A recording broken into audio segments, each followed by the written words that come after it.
Salve, salve, aluno e aluno. Quem é que está aqui na área? Professor Aprígio, fazendo aquela perguntinha básica, fofinha. Tem aluno aí? Espero que sim. Abra essa imagem aí, por favor, produção. Perfeito, para o aluno se apropriar. Já vou pedir para a produção deixar essa imagem aí, para que esse aluno possa justamente metabolizar, compreender de forma satisfatória qual é a temática da nossa aula de hoje. Uma temática que tem tudo a ver com biotecnologia. Mas eu quero chamar a atenção de vocês que a ideia de clone vai muito além mesmo, quando a gente pensa em biotecnologia, tá? A natureza já faz clones, tá? O exemplo da reprodução bacteriana, através do processo de cisciparidade, divisão binária. Preste atenção nisso. As bactérias já fazem clones, porque clones seriam organismos que são geneticamente idênticos, teriam o mesmo patrimônio genético, tá? O exemplo também a gente poderia citar a espécie humana quando a gente pensa em gêmeos idênticos, né? Gêmeos univitelinos, tá? Mas, claro, eu gostaria de chamar a atenção de vocês qual o objetivo da nossa aula de hoje, porque não faria sentido a gente estar gastando toda essa energia se a gente não estivesse alinhado nesse propósito. Compreender que a clonagem é uma técnica realizada em laboratório, só que a gente viu que é muito mais do que isso, né? Em que são produzidos indivíduos geneticamente igual ao indivíduo doador de cromossomos. Cromossomos a gente poderia chamar, gente, que é nada mais nada menos do que material genético, DNA, tá? Podemos definir o clone como um organismo que se origina de uma célula e é idêntico a essa célula original. Dito tudo isso, vou pedir para a produção voltar aqui comigo. Eu já quero chamar a atenção de vocês da importância de tudo isso que já foi dito. Por quê? Qual o objetivo da gente? Para que você seja alguém que tenha o quê? Um olhar crítico e reflexivo para te tirar da onde? Do reino da necessidade para o reino da liberdade. E aí, eu já vou pedir para a produção ir para a nossa próxima imagem, para que a gente possa... Porque, gente, quando a gente pensa em clone... Abre essa imagem aí, por favor, produção, para que esse aluno possa se apropriar. E aqui, uma cena clássica, né? Uma imagem clássica, esse recorte aí, de Star Wars. Aí temos os Star Trooper, que são clones que estariam a serviço, né, do lado negro da pirâmide, né? É só pensar nisso que você já percebe nitidamente como essa ideia do clone está muito arraigada, está muito imersa na nossa vida, na ficção científica, no nosso senso comum, no nosso doxa. Mas eu quero que a gente tenha um olhar aqui, gente, que vai além dessas barreiras, vai além da ideia da ficção científica. A gente vê que a clonagem hoje é uma realidade do nosso dia a dia. Seja por uma questão natural, ou seja porque, através da capacidade humana, do intelecto humano, se tem a capacidade de fazer clones. Volta aqui comigo, por favor, produção, para que isso fique bem claro. As plantas, por exemplo, muitas delas se reproduzem pelo processo de clonagem. É isso que eu quero chamar a atenção de vocês. Mas quando eu penso em animais, aí a história é outra. Devido à complexidade celular, a gente vê como a intervenção do homem, a intervenção humana, faz toda a diferença na hora de analisar isso. Então, mas eu não podia também não deixar de falar dessa referência aqui, principalmente para os fãs de anime, né? Os fãs de mangá. Abre essa imagem aí, por favor. É só a gente lembrar também de Naruto, quando ele tem a técnica, né, do clone das sombras, né? Que é uma técnica que ele justamente tem a capacidade de fazer clones dele mesmo. E aqui eu gostaria até de chamar, mas eu não vou fazer isso por uma questão de tempo. A gente tem aqui um grande especialista, né, que tem uma grande expertise, que é o nosso Adriano, que sabe tudo, com certeza, e um pouquinho mais, quando o assunto é mangá e anime. Mas fica para um outro momento, quem sabe a gente pode ter um dia uma conversa sobre isso. Fica aqui, viu, Júnior? Ou melhor, fica aqui, viu, Adriano, o convite, quem sabe a gente fazer um momento, fazer de relação desses animes, desses mangás, com a ciência. Nasce a ovelha Dolly. Então a gente pode dizer que é um grande marco para a ciência. A ovelha Dolly nasce, que é o primeiro mamífero a ser clonado. Vou repetir. É o primeiro mamífero a ser clonado. Nasceu, gente, já próximo lá de 1997. No mês 7, né, de 1996. Então a ovelha Dolly chamou a atenção de toda a comunidade científica e, por que não dizer, de todo mundo.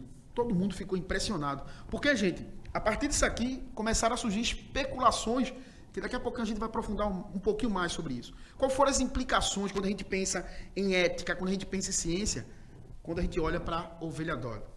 E aí, já vou pedir para a produção voltar aqui comigo, porque a gente imaginar, esse aqui é o cientista, né, que fez tudo isso se tornar real, tá? E aí, abre essa imagem aí, por favor, produção. para eles verem aquele momento fofo ali, quase, né, de enamorado entre ele e a ovelha Dolly, tá? E aí, eu vou falar um pouquinho dessa técnica. Volta aqui comigo, por favor, produção. Eu quero chamar a atenção de vocês com relação a essa técnica, que justamente que é a técnica da clonagem. Que aparentemente parece ser uma coisa simples, mas não é, tá? Até conseguir, gente, chegar a produzir a ovelha Dolly, foram descartados, foram destruídos mais de 200 embriões. Não é uma coisa simples, tá? Requer todo um cuidado, requer todo um processo que não é tão simples quando a gente está vendo a explicação de forma pedagógica, de forma didática. Então, na prática, se pegou o quê, gente?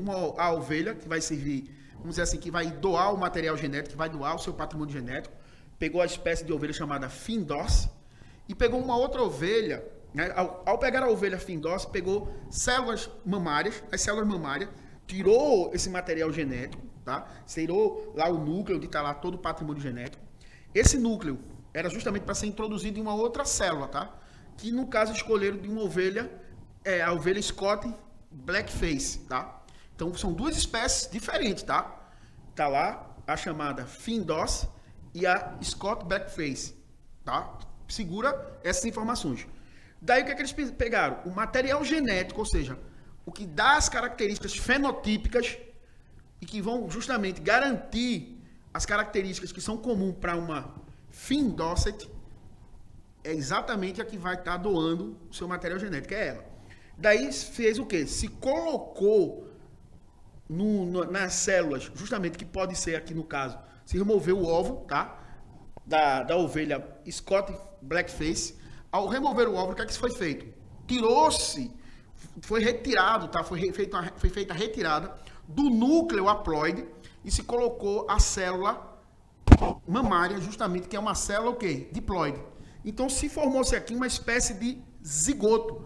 Mas para que esse zigoto se formasse de forma efetiva, foi feita uma técnica de quê? De dar uma espécie de carga elétrica, uma eletrofusão, para que aquele núcleo diploide, que tem todo o material genético completo da Findorce, com uma célula sem núcleo, uma célula que foi tirada do núcleo, se introduziu o núcleo da outra ovelha. Daí se pegou uma outra ovelha, tá? Uma outra ovelha também da espécie Scott Blackface, e se colocou, vê, teve a participação de 3 ovelhas. Uma ovelha que doou material genético, onde a ovelha que se espera lá no final do processo seja geneticamente idêntica a ela.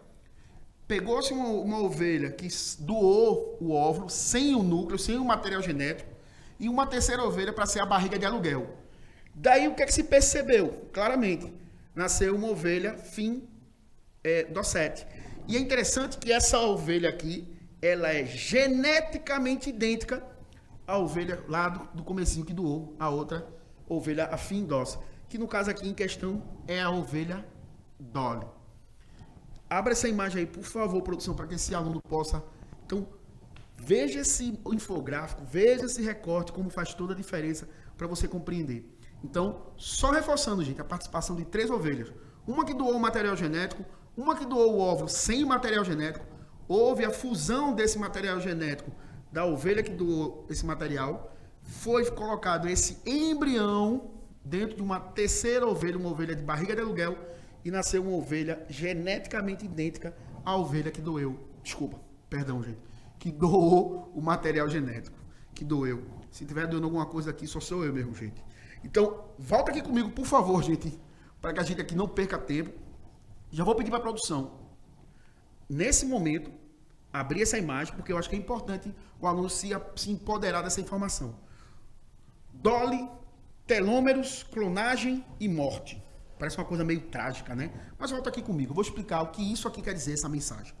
Gente, uma coisa que foi observada na ovelha Dolly, uma ovelha da espécie, como vocês estão vendo, da espécie que deu origem à ovelha Dolly, ela tem uma vida média de 12 anos. Infelizmente, Dolly morreu precocemente com problemas respiratórios.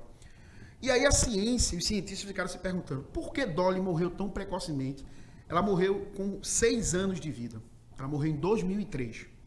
Então os cientistas se perguntaram, peraí, o que aconteceu? O que houve de errado? Já que ela teria que ter o dobro dessa expectativa de vida.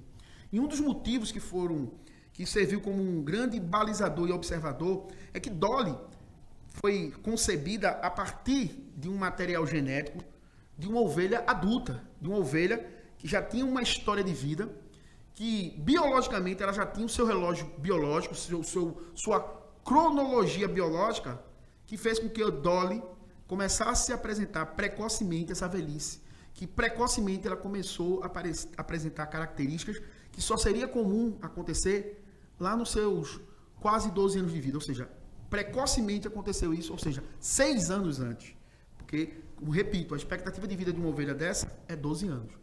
E aí eles descobriram a partir dos telômeros. E que danados seriam os telômeros, gente?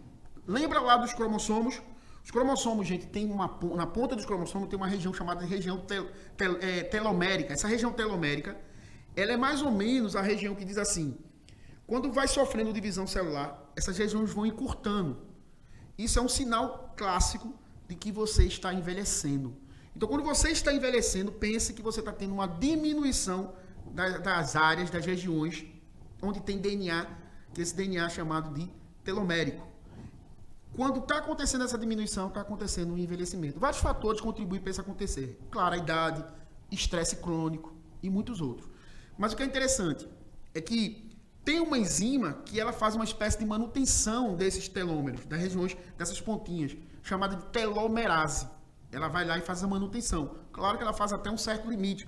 Depois, claro, todo mundo sabe, o envelhecimento é para todos. A gente tem que ter essa programação biológica de envelhecer, porque faz parte do próprio ciclo da vida.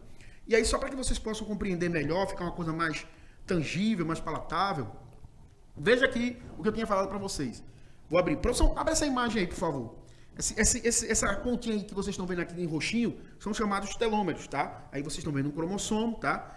Nessas cromátides irmãs aí vocês estão vendo. Então aqui estão vendo aqui ó, no meio a divisão celular, tá? Meiose.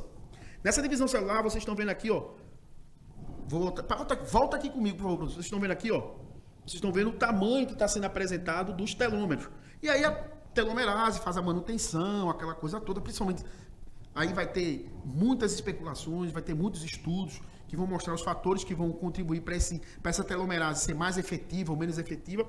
E aí vocês vão percebendo que vai ter um encurtamento. Imagina vou usar aqui uma alegoria. Imagina um cadastro de um sapato, quando ele é novinho. Aquela partezinha tá lá, ó, perfeito, tudo. Mas com o tempo ele vai ficando velhinho, é como se ele fosse sendo destruído. É mais ou menos isso que acontece. E aí é a prova cabal do envelhecimento tecidual, envelhecimento daquele organismo. Então, eu acho que essa imagem aqui, ela é uma imagem muito pedagógica para a gente entender a importância dessa região telomérica e da região e a função, né, clássica, a função que realmente tem relevância da telomerase. Abre essa imagem de novo aí, por favor, produção, que eu acho que é importante para esse aluno se apropriar. Se possível, printa essa imagem, olha com carinho, presta atenção. Por quê? Futuramente, isso aí com certeza vai ser cobrado para você em várias áreas do conhecimento, em várias áreas do saber. Porque, gente, como diria Francis Bacon, o famoso Chico Toicinho, conhecimento é poder. E aí, vamos para aquele momento que eu acho que é muito importante. Abra essa imagem aí, por favor, produção. Você precisa saber. E aí, claro, você pode estar se perguntando, mas Aprígio, o que é que eu preciso saber? É exatamente isso aqui. Tem a ver com questões éticas, questões que têm a ver, gente, com a própria capacidade humana de respeitar a vida. Essa é a ideia. Clones humanos, é possível? Ciência ou ficção?